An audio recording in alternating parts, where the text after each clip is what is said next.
Hi, Jerry Kaifetz again. We're going to do the third in the three-part series here on how to break the expert barrier.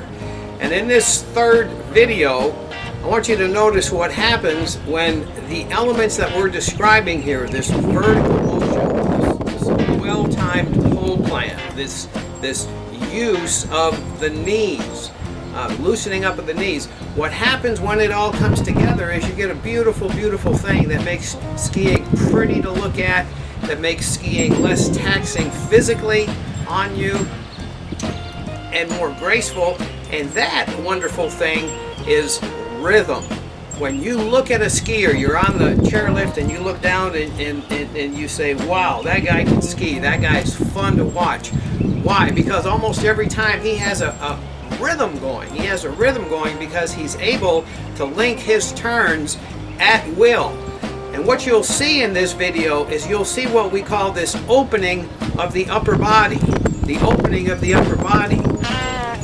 What we mean by this is that the upper body, as your skis are going across the trail, your upper body is opening up to the mountain and anticipating where you're going after your skis make that turn. And this is what you see in racing. You see this torsional movement of upper and lower body. They're not linked together. They're not solid.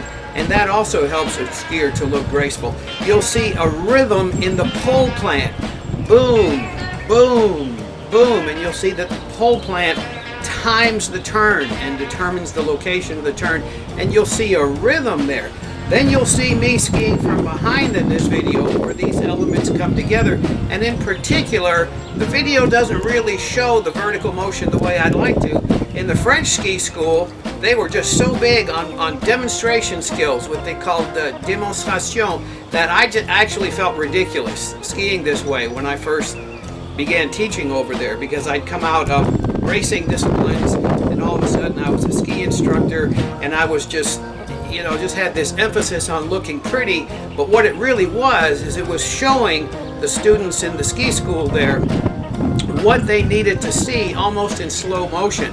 So you'll see as you're watching me ski from behind, at one point I just start linking turns very, very quickly, and you'll see the tremendous level of control, the tremendous level of satisfaction that comes from being able to make these quick turns. You'll see some ruts in the trail, some grass spots, and I kind of made a little slalom course out of it, which brings us to something pretty interesting here, and that is running a slalom course. What is running a slalom course? Running a slalom course is turning where you have to turn, not where you feel like turning. And that's what kind of separates a good skier from an intermediate skier, an expert from an intermediate, is you have the ability to execute those turns at will. You have the ability to link them quickly, rhythmically, gracefully. That's what skiing's all about. That's what makes you look good. It's what gives you satisfaction.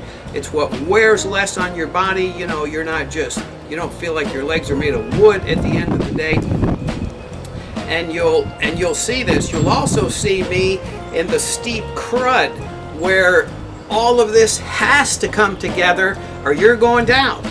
You're going down, and you're going down in soft stuff, untracked stuff, steep stuff. So you'll see where these elements come together and how important, how vital the unweighting phase of the ski turn is. The compression, cocking that spring, and then boom, up and around so you can make that turn in the crud. And you'll see Michael do this, and keep in mind, Michael has skied a dozen times in his life, and here he was on the most challenging snow on the mountain when we were skiing at Ski Apache in New Mexico this spring, and he was on the wrong skis. Trust me, we were on our slalom cut racing skis that were just stiff, worst ski in the world for the crud. I didn't think he was going to be able to do it. I thought it was going to work me to death, and it did. But Michael did it, which just goes to show you, if you do it right, you overcome these limitations and you break the barriers. And then at the end of the video, you'll see me on this fairly steep, wide, treeless slope underneath the chairlift, and you'll see these turns come together, both coming at the camera and skiing away from the camera. So keep an eye on this. These are not difficult things for the intermediate skier to master, and they are the key to breaking that barrier between intermediate and expert. And I'm telling you, if you pay attention to this, if you're focused on it, if you don't psych yourself out, you can do it in one day or less.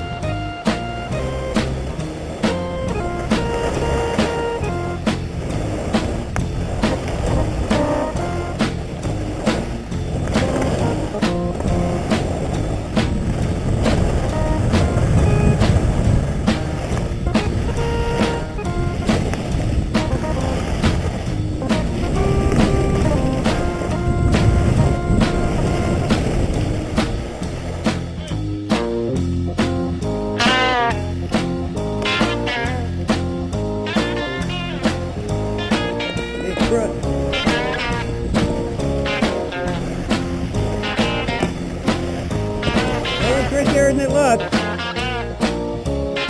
Yep. Up high, jump hard.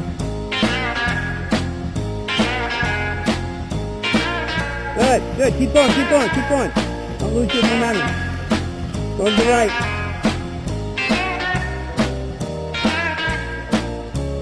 Very good.